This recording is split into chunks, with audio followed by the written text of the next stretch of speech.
Alors, est-ce que l'intelligence artificielle peut nourrir notre vie spirituelle? C'est une question qui sonne un peu comme de la science-fiction, on est d'accord. Et pourtant, aujourd'hui, on plonge au cœur de cette rencontre assez surprenante en explorant une plateforme tout à fait unique, Spiritus AI. Pour bien comprendre de quoi il s'agit, voilà notre parcours. On va d'abord jeter un œil au contexte, là où la foi et la technologie se croisent. Ensuite, on découvrira ce qu'il y a dans la suite Spiritus AI, avec des outils pour le ministère, pour la croissance personnelle et pour le quotidien.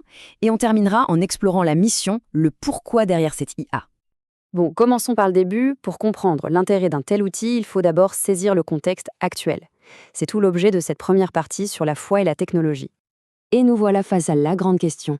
Dans notre monde hyper connecté, comment l'Église peut-elle s'approprier ces nouvelles technologies sans y perdre son âme? L'enjeu est de taille. Il s'agit de rester pertinent, bien équipé et proche de ses membres. Et face à ce défi, une réponse a vu le jour. Spiritus AI. C'est une innovation portée par le pasteur Alési. Il faut voir ça non pas comme un gadget, mais vraiment comme un outil pensé pour équiper l'Église, les familles et chaque croyant, tout en restant fermement ancré dans la parole de Dieu. Alors, concrètement, ça ressemble à quoi? Qu'est-ce qu'il y a sous le capot de cette fameuse suite Spiritus AI? C'est ce qu'on va voir tout de suite. En fait, la plateforme est construite autour de 12 intelligences artificielles bien distinctes. On pourrait imaginer une sorte de couteau suisse spirituel où chaque lame a été conçue pour une tâche bien précise. Passons maintenant au fonctionnement. Le premier groupe d'outils a été pensé pour ceux qui sont au cœur de la vie de l'Église, c'est-à-dire les pasteurs, les enseignants et tous les responsables. Ce qui saute aux yeux ici, c'est vraiment la diversité du soutien qui est proposé. On a d'un côté Predicoach AI, qui est là pour aider à préparer des prédications bien solides, bien structurées.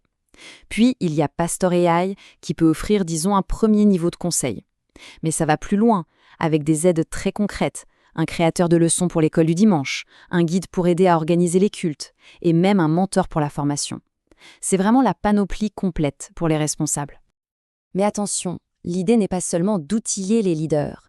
Spiritus AI s'adresse aussi à chaque croyant, pour l'accompagner dans son propre cheminement. C'est tout l'objectif des outils de croissance personnelle. Ici, on est vraiment dans le savoir et le partage. Théologo AI, c'est un peu comme un tuteur pour explorer les grandes doctrines. Docteur AI, lui, va pousser l'analyse encore plus loin pour ceux qui veulent vraiment creuser les textes. Et puis, il y a Mission AI, qui se transforme en coach personnel pour apprendre à partager sa foi avec assurance et bienveillance. Finalement, la foi, ça ne se vit pas que dans les livres ou à l'église. Voyons comment Spiritus AI essaie de s'ancrer dans le concret du quotidien, là où les défis sont souvent les plus réels. C'est peut-être là que l'outil devient le plus intime. Généraliste AI est pensé comme un compagnon spirituel pour les petites et grandes questions de tous les jours. Family AI, lui, se penche sur la dynamique du foyer, que ce soit pour les parents ou les couples. Intercesseur AI propose un cadre pour enrichir sa vie de prière. Et enfin, Conseiller AI est là pour apporter un éclairage biblique sur les défis plus personnels. Ok, maintenant qu'on a vu le comment, c'est crucial de comprendre le pourquoi.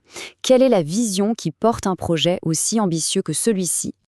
Cette phrase, c'est sans doute la clé de tout. L'objectif est clairement affiché. L'IA n'est pas là pour remplacer la communauté, les pasteurs ou les relations humaines. Non, elle se positionne comme un soutien, un outil pour enrichir et équiper l'Église, et surtout pas pour la supplanter. Et pour avoir accès à tout cet écosystème d'outils, comment ça marche? Eh bien, la plateforme fonctionne avec un abonnement mensuel de 20 $.